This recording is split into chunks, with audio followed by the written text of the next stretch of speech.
अस्सलाम वालेकुम नाज़रीन, आज मज़ीद सवालात के साथ फिर आपकी खिदमत में हाजिर हैं अज़ान अली और मैं। तो आइए चलते हैं सवालात की जानिब। तो आज का हमारा पहला सवाल है, उर्दू में तहकीक किसकी किताब है? उर्दू में तहकीक ये मालिक राम साहब की किताब है। उर्दू में उसूल तहकीक किसकी किताब है? उर्दू में उसूल तहकीक ये डॉक्टर सुल्ताना बख्श की किताब है। उसूल तहकीक किसकी किताब है? उसूल तहकीक मकालात का मजमूआ है काजी अब्दुल वदूद साहब की। उसूल तहकीक को तरतीब मतन उसूल तहकीक को तरतीब मतन ये तनवीर अहमद अलवी साहब की किताब है।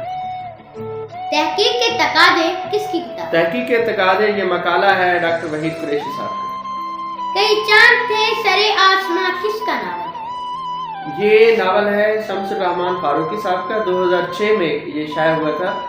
इसका जो नाम है नावल का ये अहमद मुश्ताक साहब का एक शेर है, उसके पहले मिसरे से लिया गया है कि कई चांद थे सरे आसमां जो चमक चमक के पलट गए। इसका दूसरा मिसरा है, ना लहू मेरे ही जिगर में था ना तुम्हारी जुल्फ स्याह। न लहू मेरे ही जिगर में था ना तुम्हारी जुल्फ स्याह। तो अगला सवाल है, अवध पंच क्या था? अवध पंच जिसे बाद लोग औध पंच भी कहते हैं, ये एक मज़ाहिया अखबार था। लंदन से जो लंदन पंच निकलता था अखबार, वो मज़ाहिया था। उसी की तर्ज पर ये उसी को देखकर ये अवध पंच शुरू किया गया। अवध पंच किसने और कब जारी किया? अवध पंच ये मुंशी सजाद हुसैन साहब ने जारी किया 1877 में, और वो ही खुद इसके एडिटर भी, बानी भी थे और एडिटर भी थे। और फिर ये चलता रहा अखबार। 1912 में उनकी ज़िंदगी में ही ये बंद हो गया था। फिर 1916 में इसको जारी किया गया और 1937 तक फिर ये चलता रहा, फिर बंद हो गया। फिर 1959 में इसको जारी किया गया और फिर 1962 में ये दोबारा बंद हो गया। तो अगला सवाल है, सितम ज़रीफ किसका नाम था? सितम ज़रीफ ये कालम लिखने वाले एक आदमी का नाम था जो अवध अखबार में, अवध पंच में वो कालम लिखते थे, मज़ाहिया कालम। उनका नाम था मिर्ज़ा मोहम्मद मुर्तज़ा आशिक और उनका उर्फ था मच्छू बेग। वो 33 साल तक जो है इसी कलमी नाम से, सितम ज़रीफ के कलमी नाम से वो 33 साल तक उसी अखबार अवध पंच में लिखते रहे। असातीरुल अव्वलीन। असातीरुल अव्वलीन का मतलब होता है पुराने लोगों की कहानियाँ। असातीर दरअसल उस्तूर की जमा है। उस्तूर का मतलब होता है किस्सा, कहानी, मिथ, देव कथा वगैरह। तो असातीरुल अव्वलीन पुराने लोगों की कहानियाँ। सितम ज़रीफ का माना क्या है? सितम ज़रीफ का माना है हंसा हंसा के मारने वाला, यानी ज़राफ़त के पर्दे में तकलीफ या जुल्म करने वाला। उर्दू में समाने उमरी को किसने रिवाज दिया? उर्दू में समाने उमरी को इल्ताफ़ हुसैन हाली साहब ने रिवाज दिया। कुछ मशहूर समाने उमरियां हाल ही की।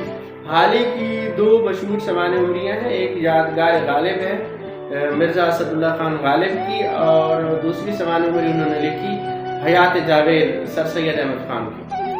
मुस्तजाबुद्दवात। मुस्तजाबुद्दावात का माना है वो शख्स जिसकी दुआएं कबूल होती हों उसे मुस्तजाबुद्दावात कहते हैं। नसीम हिजाजी क्यों मशहूर है?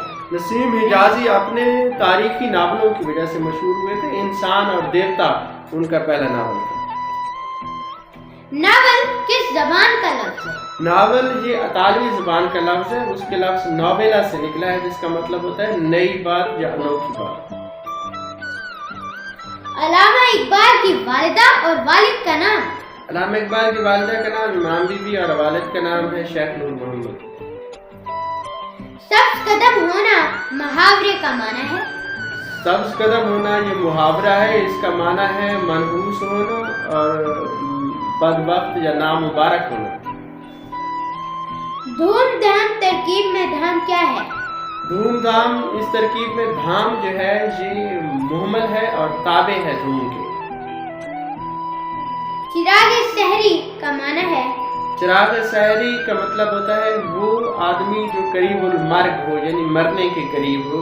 जिस तरह चिराग रात भर जलता है और सहर के करीब बुझ जाता है, इसी तरह उसको चिराग सहरी कहते हैं।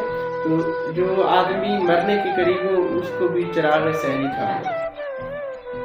गुबार खातिर की सिन्फ और मुसन्निफ का नाम। गुबार खातिर ये मकतूबात हैं, मकतूब नगारी इसकी सिन्फ है। ये इसके मुसन्निफ हैं मौलाना अबुल कलाम आज़ाद। उन्होंने कला अहमदाबाद से जो है खतूत लिखे थे हबीबुर रहमान खान शरवानी को। ये 24 खतूत का मजमूआ है, उर्दू अदब में बहुत मशहूर है गुबार खातिर। आज का हमारा आखिरी सवाल है, नासिर काज़मी का वो मजमूआ जो एक ही मुसलसल गजल पर मुश्तमिल है। उनका मजमूआ पहली बारिश जो है ये दरअसल गजल दर गजल है, यानी गजल दर गजल 24 गजलें हैं इसमें। तो ये गजल दर गजल, या आप इसे मुसलसल गजल भी कह सकते हैं। पहली बारिश उनका जो मजमूआ है वो गजल दर गजल या मुसलसल गजल पर मुश्तमिल है। तो ये था आज का हमारा आखिरी सवाल। अगली वीडियो तक के लिए अल्लाह।